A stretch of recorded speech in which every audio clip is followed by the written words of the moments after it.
This is going to be more about living in the time of the coronavirus epidemic. Samuel Pepys here. All along in this epidemic, the belief has been that we would be able to do something. We would flatten the curve. And for a while we did. A success that prompted many to claim that there was no epidemic. It was a hoax, or at the very least, a major false alarm, like Y2K. Now the virus is behaving much more like an epidemic, and the politicians are growing frustrated. We had this, they are thinking, and now look at what you're doing, you being the people. You've gotten lazy and sloppy, and worst of all, uncaring. And see where this has gotten us. You stupid people. Some of the governors are close to tears, but it's not the virus that is moving them. It's their constituents, the people. We, the people. They won't play ball. There's a ball game on the radio tonight. Baseball is trying to have a season. It's going to be interesting to see how that goes. Because I think the epidemic is going to happen. It's going to run its course. That was always true, flattened curve or not. We were not going to beat this, not unless we came up with a vaccine or a cure. The saving grace in this is a low mortality rate, only as high as 3%. That still means that many thousands will die, maybe millions.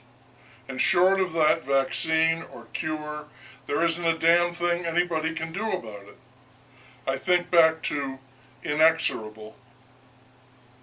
So baseball started up last night, playing the first of 2 preseason games. And it got crazy right away before the first pitch was thrown. Many players, including some of the best, took a knee when the national anthem was playing, and a manager stood behind them, putting his hands on their shoulders, showing his support for their action. They are doing this to protest systemic racism and police brutality. I wonder who is in favor of systemic racism and police brutality, but I would be shouted down if I asked that question. I'll say again that I don't think there is such a thing as systemic racism in this country, but there is poverty, and that is systemic, entrenched, the downtrodden, the disenfranchised. And so you have millionaire athletes kneeling in earnest, heartfelt support for people who have nothing. This gesture is beyond hollow. It's almost on the order of a mockery, but the athletes can't see that. They are blinded by their righteousness. They feel this is a significant act in support of equality and justice. This is a very long way from Colin Kaepernick. We are told that before NFL games this year, as a matter of official league policy, they are going to play a black anthem that will be followed by the national anthem, and most of the players are expected to take a knee. If this happens and continues, it will have an effect, and that will be to further divide the nation and to cause bitter enmity, look it up, between the races, not on a personal level, not at all, but on a general, symbolic basis. What a shame.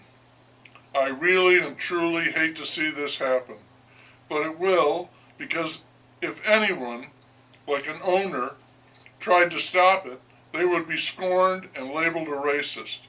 Everybody will be too intimidated to do anything except issue a statement that says all lives matter, when in fact that's not true. They don't. Look at what happens. The numbers for my county have been better. We are still red, but we are now no longer tipping into purplosity. So good news there. And up pops the racial argument again. They chant, no justice, no peace. It works the other way, too. No peace, no justice. Because no peace is a threat. It is intimidation and extortion, and the athletes will line up to support it. How blind can they be? See for yourself. The field mouse made mask wearing in public mandatory throughout the state, and he issued travel advisories to many states. He says that if we live by best practices, we will win the battle against the coronavirus. The object, he says, is to get that virus under control. Having no cure or vaccine, that statement is ludicrous. We may offer the virus fewer targets, but the virus isn't going anywhere. It will wait. We are in no way going to win this battle. Talk like that is crazy. COVID-19 crazy. I just read in a book that watching television is a public health hazard. Yep, TV is toxic. It's poison. And the more you watch, the sicker you get. I only know that television has made me stupid, or at least it's a contributing factor, over the years. Newton Minow, an FCC chairman, famously dubbed television the vast wasteland. How much vaster is it today? I would guess emptier too. And the internet? Whew! What would Newton make of that? And by the way, what a name, Newton Minow. Anyway, TV joins the virus and racism as a health hazard. Along with everything else, we're going TV crazy. TV is driving us nuts.